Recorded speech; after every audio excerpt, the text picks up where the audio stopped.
My parents left me at a train station at 15 to teach me independence. 20 years later, they begged for my help, but my answer made them tremble in fear. My name is Rebecca, and this isn't an easy story to tell. The summer I turned 15, my parents left me at an old train station off the highway as a lesson in growing up. They didn't lose me, they didn't forget. They did it on purpose, then drove off, leaving me standing there with 2 bottles of water and a lump of doubt stuck in my throat. The silver SUV slid out of the parking lot like I had never existed.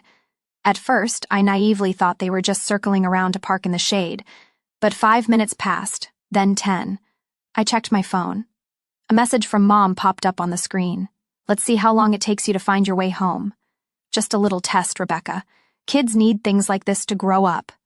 It felt like a boulder crushed my chest. It wasn't the first time they'd done something cruel like this. 3 years ago, when I was 12, they locked the door and left me standing in the backyard during a thunderstorm because I forgot my muddy shoes by the front steps. When I was 13, Mom made me walk over 5 miles home in pouring rain, no coat, just because I missed the school bus. Back then, they called it building character. This time, I was alone at Shady Creek Station, a desolate place with a few rusted benches and a faded vending machine scorched by the sun. I gripped my phone and called Dad. No answer. I called Mom. Nothing. I tried again. Still that cold, lifeless voicemail. "Can't take your call right now." My hands trembled, but inside me was a dangerous stillness like the surface of a lake right before the storm hits. There weren't many people around. An elderly couple waiting for a late train. A man who looked like a long-haul trucker smoking in the far corner. No one noticed me. A teenage girl, face pale with shock, clutching a lukewarm bottle of water, standing still in the sweltering July heat. I checked my wallet. Just $86 left. Money I saved from a few weeks working at the local bakery. Then I remembered someone, the only person who ever said I could call if I needed help. My Aunt Lauren, Mom's sister, who hadn't been in contact with the family for years because she was too soft, according to my dad. I tapped on Aunt Lauren in my contacts. My heart raced as it rang. She picked up on the second ring. "Rebecca." Her voice sounded a little unsure, then immediately worried. "Where are you? What's going on?" I took a deep breath. "I'm at Shady Creek Station. They left me here." My voice didn't sound like mine. I swallowed the lump rising in my throat. She paused. "I heard a car engine start on the other end." "Stay right there, I'm coming. No one gets to leave you like that." Tears spilled from my eyes uncontrollably. Not from fear, not from loneliness, but because for the first time in my life, someone told me I didn't deserve to be treated this way. I sat on the rusted bench, back pressed against the cold concrete pillar in the shade. I didn't know it then, but my life was about to change paths. A path I would carve for myself, step by step, no longer bowing or asking permission. But I knew one thing for sure. I wasn't going back. It's been 20 years since that summer afternoon, but I still remember every detail. The sticky sweat on my old shirt, the sound of a soda can rolling underfoot, and the look in Aunt Lauren's eyes when her car pulled up at Shady Creek. She hugged me tight without asking a single question, just said, "Let's get you home." And for the first time, I understood that home doesn't have to be the place you're born. I rebuilt my life from scratch. An old suitcase, a state ID, and a heart full of cracks. Aunt Lauren let me stay in her small apartment in the suburbs of Santa Fe where she lived alone after her divorce. I went back to school, worked as a waitress, took night classes. Those years weren't easy, but they gave me the strength to stand tall. 10 years later, I launched my own interior design firm, Blue Mesa Studio. Now, I'm the CEO of a business based in Denver with 3 branches across the Southwest and a team I consider family. This morning, I was preparing for a big presentation with a luxury hotel in Santa Barbara when my phone rang. A strange number appeared on the screen. I was about to decline it, but something told me I should answer. I pressed accept and brought the phone to my ear. "Rebecca." That voice froze my blood. "It's me, Monica." I gripped the phone tighter, my heart pounding like it would break free from my chest. Monica, my sister, daughter of the same parents, the one who stood by them, who stayed silent when I was left at that station. "How did you get my number?" "Aunt Lauren gave it to me. Please don't be mad at her, she just wanted to help." I didn't say anything.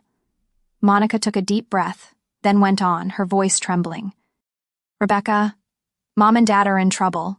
Dad lost his job last year. Mom is drowning in debt. The house is being foreclosed. They need help. They need you. I felt something cold shatter inside me. They need me after all these years of silence pretending I didn't exist, after everything. Rebecca, I'm not calling to justify, Monica said softly. I know what they did was wrong. So wrong. But they're really desperate now. Please at least hear them out. I bit my lip, trying to keep my voice steady. What do they want? Money? Not just money, Monica replied. They need your help renegotiating with the bank. The creditors. You have a name now. You have influence. I stepped out onto the balcony, the morning breeze brushing through my hair. The misty hills of Denver stretched out below, peaceful to the point of irony. I had spent years building this life. A life free of control, free of hurt. Rebecca, please, Monica repeated, almost begging. They have no one else. I closed my eyes, and for a moment I saw myself at 15 standing alone at that station with Mom's cold message on my screen. I still kept that old phone as a reminder that I had once been seen as nothing but a burden. I opened my eyes. Fine, send me the address, but just one meeting. I'm not staying. Monica exhaled in relief. Thank you, Rebecca. I promise. And don't call me Rebecca, like you didn't walk away from me. I cut in. See you Saturday, 9 a.m., the cafe by Union Station. I ended the call before she could say another word. That evening, I sat alone on the porch bench, a steaming mug of herbal tea in my hand. I scrolled through old photos, my first design drafts for Blue Mesa, snapshots with my team at our office launch. Everything I had, I built from nothing. And now they were back, not to ask how I was, but to pull me back into the mess they made. But I wasn't that 15-year-old girl anymore. This time, I would be the one setting the terms, and they would have to face the truth. Not just the truth about the debt, but the truth about who they were and who I had become. I arrived at the cafe by Union Station at 8:45 a.m., 15 minutes early. The Denver sky wore a muted gray, as if the weather too sensed the heaviness ahead. I chose a corner table, my back to the street, so I could observe without being easily seen. Monica arrived on time, her face still sharp and familiar, but with dark circles under her eyes that no makeup could hide. She offered a faint smile when she saw me. I just nodded. Thank you for coming, she said quietly. I crossed my arms and leaned back in my chair. Let's get to the point. I don't have much time. Monica swallowed hard. Mom's on antidepressants. Dad, well, he's never been good with money. They're losing everything, the house is under foreclosure, the credit card debt is massive, and they believe that if you speak on their behalf, the creditors might reconsider. I gave a dry smirk. Because I have a name, because the one they abandoned is now worth something. Monica lowered her head, silent. I went on, my voice no longer soft. Do you have any idea how I've lived these past years? I once slept in a moldy room with a leaking ceiling, went to school while juggling 3 part-time jobs, all because the people you call Mom and Dad thought it was real-world education, and now they want something from me. No, they lost that right a long time ago. Monica looked like she was about to say something, but I held up my hand. If they try to contact me again, I'll have my lawyer handle it. This is the only meeting I'm agreeing to. I left money for the coffee on the table and walked out. I thought that would be the end of it. But I had underestimated how persistent they could be. 3 days later, head of Blue Mesa's communications team knocked on my office door with a tense expression. Rebecca, I think you need to see this, she said, placing an iPad on my desk. On the screen was a Facebook post, bold headline blaring, Successful daughter abandons elderly parents without a second thought. I felt my whole body freeze. The post included an old candid photo of me taken at a press conference along with a long-winded story from a heartbroken mother betrayed by her own child. I can't believe someone could be so heartless. Raised her and this is what they get. So sad. Got rich and forgot where she came from. A few partners are asking for clarification. I didn't respond right away. My heart pounded, not from fear, but from anger. They didn't just want help. They wanted control. And when that didn't work, they turned into victims. That night, I received an email from an old contact in the media world. Rebecca, are you okay? The story about you is spreading fast. Maybe it's time to speak up. I stared at my computer screen for a long time. I knew I couldn't stay silent. Not this time. Not when my reputation, my company, and the truth itself were being twisted so blatantly. I opened a blank document and began to write. The words poured out like a dam breaking, not with rage, not with bitterness, just the truth. I wrote about the past, Shady Creek Station, the storms I was locked out in, the days I survived thanks to one kind aunt. I wasn't writing to justify. I was writing to remind people that silence isn't always the right choice. When I hit post, I knew I was stepping into a new kind of fight. But this time, I wasn't afraid because I wasn't that abandoned girl at the old train station anymore. My post on social media was under 1,000 words. No embellishments, no whining, just the truth. Raw, cold, undeniable. I recounted the summer afternoon I was left at Shady Creek Station with a nearly dead phone and the message from Mom, "Let's see how you manage." I told of being locked out during storms, the 10-mile walk in the rain because I missed the bus. I didn't use their real names, but everyone knew who I was talking about. I wasn't asking for sympathy. I just refused to stay quiet while the people who made me claw my way out of the dark pretended to be victims under the spotlight. Within 2 hours of posting, my phone started buzzing nonstop. Messages, calls, emails from old friends, colleagues, even strangers. Most were words of support, people sharing their own stories, kids once seen as burdens who had to save themselves, while others admired their families from the outside. The media picked up on it. Some journalists requested interviews while a few major accounts reshared my post with captions like, "Not everyone gets to choose their childhood, but everyone deserves to tell the truth." Days later, public opinion had shifted. The same people who criticized me were now turning on my parents, calling them anything from neglectful to things I won't repeat. They deleted the original post, shut down their accounts, vanished from social media, but I knew it wasn't over. A week later, during a meeting with Blue Mesa's legal team, my assistant Ella walked in with a thick envelope delivered via express mail. "From Mitchell and Crane Law Offices," she said, her voice low. I opened the letter, scanned it, and slowly folded it back up. A strange mix of amusement and bitterness settled in my chest. "They're suing me," I said simply, placing the envelope on the table. "Under Arizona's filial responsibility law, they want me to financially support them for the rest of their lives." The room was quiet. One of my attorneys, Thomas, raised an eyebrow. "That statute doesn't apply in Colorado, but if they filed in their home state, it could be a complicated case." I nodded. "We're not backing down. We face it." That afternoon, I called Aunt Lauren. She went silent when I told her. "You don't owe them anything, Rebecca." She said, "They chose to walk away. Now they have to live with that choice." I sat in my office looking out at the Denver skyline coming to life. Every light told a story, a life, and mine had once been a faint flicker in the dark, lit by nothing but my own hands. No one had reached down to pull me up. No one but me. This lawsuit wasn't just a money grab. It was retaliation. Their way of saying I'd never escape, that the past would always find a way back. But I was ready. I was no longer the girl trembling at Shady Creek, unsure which way to go. I was the woman who'd built everything with her own hands. And I wasn't going to let them tear it down. I hired the best legal team I could find, not just to protect myself, but to put a clear, permanent end to a toxic chain that had lasted more than 2 decades.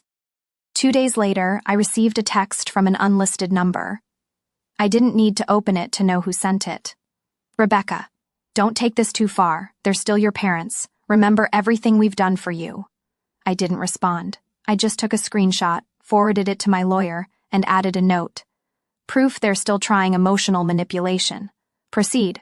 That night, I went back to my apartment and stood on the balcony, watching the city lights flicker. Inside, my laptop was still open. Legal documents spread across the table. I picked up the phone and called Ava. "Tomorrow we release a press statement. Make it clear. No sugarcoating. People deserve to know the truth, and I'm not ashamed of it." Ava paused for a second, then replied firmly. "I'll handle it. You're not alone." I smiled softly. That's right, this time I wasn't fighting alone. And I would see it through to the end. 1 week after I officially responded to the lawsuit and brought my story into the light, I thought the storm had begun to settle. I was wrong. The most dangerous people are the ones with nothing to lose, especially when they share your last name. That night, just as I finished washing dishes and was about to review plans for the new hotel project in Sedona, Ava called. Her voice was urgent, missing its usual composure. "Rebecca, you need to join the comms channel. Something big just happened." I opened my laptop and logged into the internal system. Right on the home page were a flood of emergency emails, red subject lines, flashing warning icons. Alert, financial fraud allegations involving Blue Mesa CEO. Leak report. Rebecca Pfizer suspected of embezzling investment funds. It felt like someone had kicked me hard in the stomach. Not out of fear, but pure rage. I clicked on the attachment. A series of forged emails sent from strange addresses accusing me of using company funds to buy a private home, make personal purchases, and transfer money to relatives. The accusations were carefully crafted, complete with spreadsheets, doctored bank statements, and even an anonymous confession from a so-called former insider. Not long after, messages from investors started pouring in. Some requested clear explanations. A few, while polite, showed visible concern. The rest, silence. The most dangerous kind in business. I sat frozen in front of the screen. Ava was on the other side, eyes locked on mine. "We're tracking the origin of the email accounts, but it looks like a coordinated attack." 3 hours later, our cybersecurity team uncovered the first piece of the puzzle. All the fake emails and accounts traced back to the same IP address located in Tucson, Arizona. More specifically, a house on Crystal Creek Road. A house I knew down to every brick and white picket fence. It was my parents' old home. My hands went cold as the tech team sent over the access logs, the computer name Celeste PC. I didn't know whether to laugh or cry at the audacity. I logged into my personal account and wrote a new post. I used to think the worst thing they ever did was leave me at an old train station when I was 15. But I was wrong. This past week, I've been accused of embezzlement, investor fraud, and using company funds for personal gain. All the evidence is fake. Thanks to our IT team, I now know exactly who was behind it. My own parents. This is no longer a family matter. This is a calculated campaign to destroy the reputation and career I've spent 20 years building. But I'm not afraid. I survived being disregarded and abandoned. I will survive this too. The truth may not always be easy to hear, but it is always more powerful than any lie. I hit post. Within an hour, the post had over 200,000 views. In 3 hours, it had spread across major forums, from women entrepreneur groups to respected news platforms. People weren't just condemning my parents' actions, they were starting to question the toxicity of certain family dynamics. At the same time, I received an internal call from Blue Mesa's legal representation. "Rebecca, we have enough grounds to file a countersuit for defamation and business interference. Do you want to move forward?" I looked out the window, the city lights twinkling beyond the glass. I thought of the sleepless nights of my first office paid with savings, of the first client who believed in my vision, when all I had was a sketch and a promise. I turned back, my voice firm. "Yes, let's begin." The next morning, I got one final message from an unknown number. "If you do this, what will be left of us?" I typed back, steady and clear. "Nothing. And that's the choice you made." I hit send, and this time I knew I had cut the final tie binding me to the past. I wasn't afraid anymore. I had become someone they never expected, and I wouldn't let anyone, not even the ones who gave me life, destroy that. 2 months after the countersuit and the release of undeniable evidence, everything went quiet. No more anonymous emails, no more slanderous posts spreading online, no one messaging me to remember the blood bond. Finally, silence returned. Not the silence of fear, but the peace after a storm. One Wednesday morning, as I was reviewing a restaurant layout for a hotel in San Diego, Ella stepped into my office holding a file. "Rebecca, you should see this." I opened it. Bank documents, asset liquidation notices, photos of my parents' old home on a real estate listing. The sign in front of the gate read, "Urgent sale, bankruptcy liquidation." The house where they had once thrown parties refused to let me step foot in after I left. It now stood empty in a quiet neighborhood, dry grass in the yard and shuttered windows staring blankly. I didn't feel joy. I didn't feel satisfaction. What I felt was a slow, deep relief, like finally taking off a pair of shoes that had been hurting you for years, but you'd kept wearing anyway. They had lost everything, not because of me, but because of the choices they once believed were right. The silence back then, the coldness, and the resentment they turned toward the growth of the child they chose to discard. That afternoon, I got a call from an unknown number. I wasn't planning to answer, but my hand lifted on its own. A hoarse, tired voice spoke on the other end. "Rebecca, it's me, Monica." I closed my eyes for a moment, then opened them. "What do you want? Can you just listen for a minute?" I didn't respond. Monica continued, her voice breaking with each word.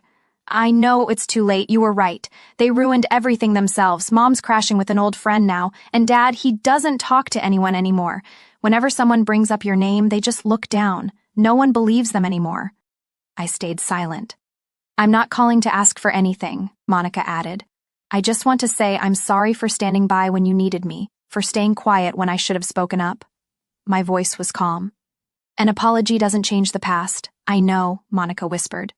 "You have every right not to forgive. I just didn't want you to think no one regrets what happened." I exhaled. No anger, no emotion. "You didn't lose me, Monica," I said evenly. "Mom and Dad did, and they don't get another chance." I hung up before she could say more. That evening, I texted Aunt Lauren. "Are you free this weekend? I'd love to take you to dinner. You pick the place." She replied almost instantly. "Of course, there's a new Italian spot in Boulder. I hear the fresh pasta is amazing." I smiled, feeling lighter than I had in days. Aunt Lauren, the one who opened her arms when the world turned its back. No demands, no strings, just presence, warmth, the very thing I had yearned for my entire childhood. Before bed, I scrolled through my contacts down to the two names that still sat there like unhealed scars, Celeste Holloway and Donald Hall. I didn't hesitate anymore. I blocked both. Then I closed the app. No anger, no regret, it was just time. I used to think I needed a confrontation, an apology or acknowledgement, but the truth is I didn't need any of that. I just needed freedom. Freedom from expectations, from the weight of trying to prove my worth to people who never saw it. I stepped out onto the balcony, a mug of hot tea in hand, the night breeze drifting through my hair. The Denver skyline sparkled below, as calm as my heart in that moment. I had once been the girl left on the side of the road with a few dollars and a shredded sense of dignity. Now I was the woman who rewrote her own story. Not for revenge, but because I deserved a different ending, one of freedom. Family isn't always the people who share your blood. It's the ones who stay when everyone else walks away. The ones who listen, believe, and never make you prove you're worthy of love instead. I don't carry resentment anymore, but I don't forget either. And that's how I choose to let go. From my own story, I've learned something important. Blood doesn't always mean love. No one has the right to make you feel less just because of the family you were born into. Choosing to walk away from toxic relationships isn't selfish. It's brave. I don't need revenge or late apologies. I just need peace. And if you're struggling with pain caused by the people closest to you, remember this. You have every right to choose where you belong.